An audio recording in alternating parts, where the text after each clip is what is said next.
कसं काय मंडळी मंडळी मैं पिछले 8-10 साल से सिनेमा देखता रहा इट मीन्स कि पिछले 6 साल से मैं इस लेवल का सिनेमा देखता आ रहा हूँ कि मैंने कोई भी फिल्म जब रिलीज होती है उसे छोड़ा नहीं। मैंने उसे बॉक्स ऑफिस पर जाकर डेफिनेटली देखा है। आपको बताना चाहूंगा कि कोविड के बाद तो मैंने ऑलमोस्ट हर एक फिल्म को देखा है। उससे पहले तो मुझसे एक आध फिल्म छूटती थी। और मैं फिल्म देखने के लिए जाता हूँ या फिर आप भी जब कोई फिल्म देखने के लिए जाते हो तो आप एक फिल्म में क्या देखते हो?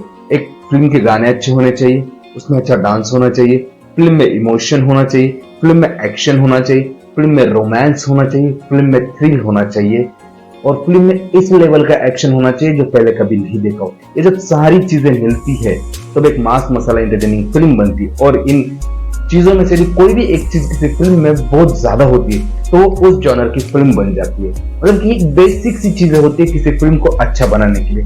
और ये सारी ही चीजें यदि किसी फिल्म में हो तो वो फिल्म कितनी अच्छी होनी चाहिए। पर इसके बावजूद भी यदि उस फिल्म को लोग हेट करें तो आप समझ सकते हो कि लोगों का पॉइंट ऑफ व्यू कैसे हो चुका है और लोग किस तरह सोचते हैं। जी हाँ दोस्तों, मैं बात कर रहा हूँ फिल्म पुष्पा के बारे में जिसने बॉक्स ऑफिस पर महज 4 दिनों के अंदर 1000 करोड़ के आंकड़े को छुआ है। पर इसके बाद भी लोग उसे हेट कर रहे हैं। तो आज के वीडियो में यही बात करेंगे कि लोग इसे क्यों हेट कर रहे हैं और क्या वजह है वो जिसकी वजह से लोग इसे हेट कर रहे हैं। चलिए जानते हैं इन डिटेल। सबसे पहले बात करें इसे हेट करने की वजह, तो कुछ लोगों का मानना है महारथी होगा कि हमें पुष्पा 3 की जरूरत नहीं थी। पुष्पा 2 में इसकी कहानी खत्म कर देनी चाहिए थी क्योंकि आपने ऑलमोस्ट फिल्म 3 घंटा 20 मिनट की बनाई। पर मेरी जान, उसमें उन्होंने डिटेल में बताया, उन्होंने एक वर्ल्ड बिल्ड किया है और फिर उसके लिए पार्ट 3 उन्होंने खुद लॉन्च किया है।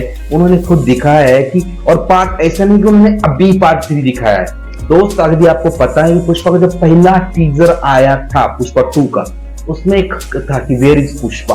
आपने देखा इस पार्ट 2 में आपको वेयर इज पुष्पा का कहीं पर भी कोई एंगल नजर आया? नहीं।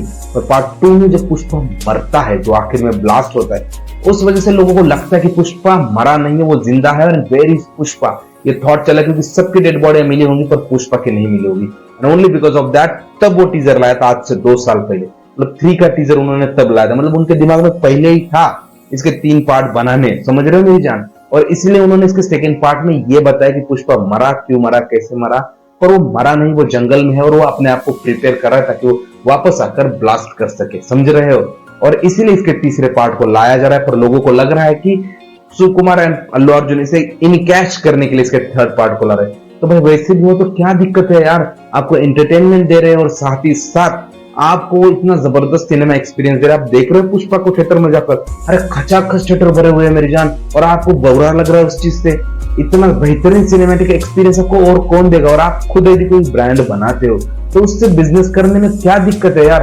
कोई भी इंसान वही सोच के तो बनाता है ना किसी भी ब्रांड को। और पुष्पा आज के डेट पे केवल फिल्म में नहीं पूरे हिंदुस्तान में काफी बड़ा ब्रांड बन चुका है भाई। मतलब कि पुष्पा का जो हाथ है मतलब अल्लू अर्जुन के, यदि किसी भी प्रोजेक्ट को लगाएंगे ना बवाल काटेंगे। दूसरी बात, कुछ लोगों का कहना है कि पुष्पा 2 में जो अल्लू अर्जुन की वाइफ है उन्हें काफी ज्यादा अश्लील दिखाने की कोशिश की है। उनकी जो सेक्सुअल अपील्स है वो काफी ज्यादा एग्रेसिव वो सब दिखाने की कोशिश की। वही दूसरी तरफ जो मतलब इसका जो सेकंड पार्ट में जो उसका सेकंड विलन होता है, मतलब जो रेड्डी है जो एक पॉलिटिकल पार्टी का लीडर है, उसका जो भतीजा है वो पुष्पा की जो भतीजी उसे किडनैप करता है और उसकी वजह से पुष्पा उसे मार डालता है।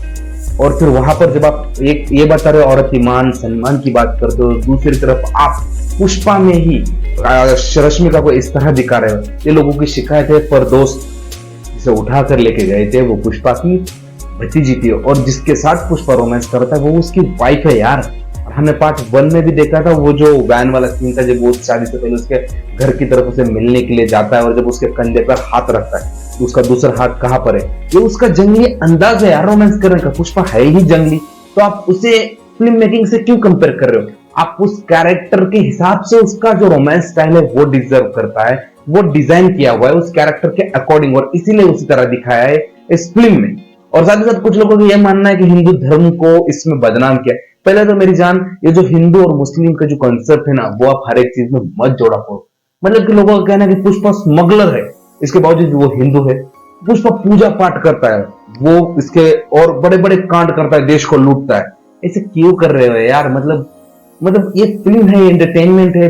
फिल्मों में ना किसी भी चीज का कोई लॉजिक नहीं होता है दोस्त। यदि कोई मास मसाला एंटरटेनिंग मूवी है तो वहां पे लॉजिक नहीं लगाया जाता, वहां पे सिर्फ सिल्वर स्क्रीन पर मैजिक देखा जाता है और आप उसमें भी लॉजिकल जगह चीजें ढूंढते हो, हिंदू मुस्लिम करते हो और इसी वजह से हमारा देश बढ़ता जा रहा है मेरी जान। आप समझो इस बात को। और बेकार में मत सोचो ये सब चीजें कि ये है वो है, नहीं, वो केवल एक सिनेमा है। वो हिंदू या मुस्लिम में से क्या फर्क पड़ता है? वो पुष्पा है बॉस, वो जंगली है, वो इसी तरह से रहेगा, वो इसी तरह से एक्ट करेगा, वही उसका तरीका है। और इसके बाद भी यदि आपको कोई शिकायत है पुष्पा से तो मत जाओ ना देखने के लिए, क्या बिगड़ पड़ रही है? आप ही लोग हो, हम लोग हैं जिन्होंने पुष्पा को इतना बड़ा बनाया कि पुष्पा ने 4 दिन में 1000 करोड़ का बिजनेस किया है। देखो यार, मुझे तो पुष्पा काफी जबरदस्त लगी। यदि कोई फिल्म आपको सारे पर्सपेक्टिव से फुलफिल करते, इमोशनली, फिर उसके बाद रोमांटिक है, फिर उसके बाद एक्शन है, फिर उसके बाद कहानी है, उसके बाद थ्रिल है, ये सारी चीजें पुष्पा में एक प्रॉपर फिल्म है। उसे उस तरह से देखो, बेकार की चीजें मत करो। एक प्रॉपर मास मसाला एंटरटेनिंग मूवी है और मुझे काफी जबरदस्त लगी। अभी कुछ लोग बोलेंगे कि यार मैं फालतू में साउथ वालों की चाट रहा है और उन्हें काफी बड़ा दिखा रहा है। नहीं बॉस, मैं नहीं मानता। मुझे भी इसमें एक सीन से शिकायत है, मैं अभी बोल के दिखाता हूँ। वो जो आखिर वाला था, देवी माँ के कपड़े उतार कर वो पुष्पा को पहनाने वाला, मुझे उस सीन लिटरली काफी ज्यादा बुरा लगा, नहीं करना चाहिए था और मैं ओपनली उस चीज को बोलता हूँ। पर फिल्म वाइज यदि आप पुष्पा को बोलोगे तो पुष्पा एक परफेक्ट फिल्म है दोस्तों। प्लीज ऐसे मत करो, फालतू का हेट मत फैलाओ। और आपको हेट फैलाना है तो फैलो, कोई फर्क नहीं पड़ेगा। आराम से पुष्पा 2000 करोड़ का बिजनेस करेगी, पुष्पा 3 जब आएगी आराम से 5000 करोड़ का बिजनेस करेगी। और जो आज की डेट पे पुष्पा को हेट करना, वही पुष्पा 3 आने के टाइम पुष्पा के बारे में इतनी अच्छे अच्छे बातें करेंगे कि क्या ही बताओ। फिर तब मैं बोलूंगा उन लोगों को कि आप भी साउथ वालों भी चाट रहे। ओवराइट दोस्तों, अभी के लिए बस इतना ही। फिर मिलेंगे नेक्स्ट वीडियो में। और जाने से पहले यदि वीडियो अच्छा लगता है तो प्लीज इसे अपने दोस्तों के साथ शेयर कीजिए। और हाँ दोस्तों, आपको भी लगता है कि इन जो मैंने 3 रीजंस बताए उन वजह से पुष्पा को हेट करना चाहिए? नहीं करना चाहिए। This is the film, not a real life. So it's look like that and just enjoy that. Don't think about more than that. Okay दोस्तों, अभी के लिए बस इतना ही। फिर मिलेंगे नेक्स्ट वीडियो में। Bye bye.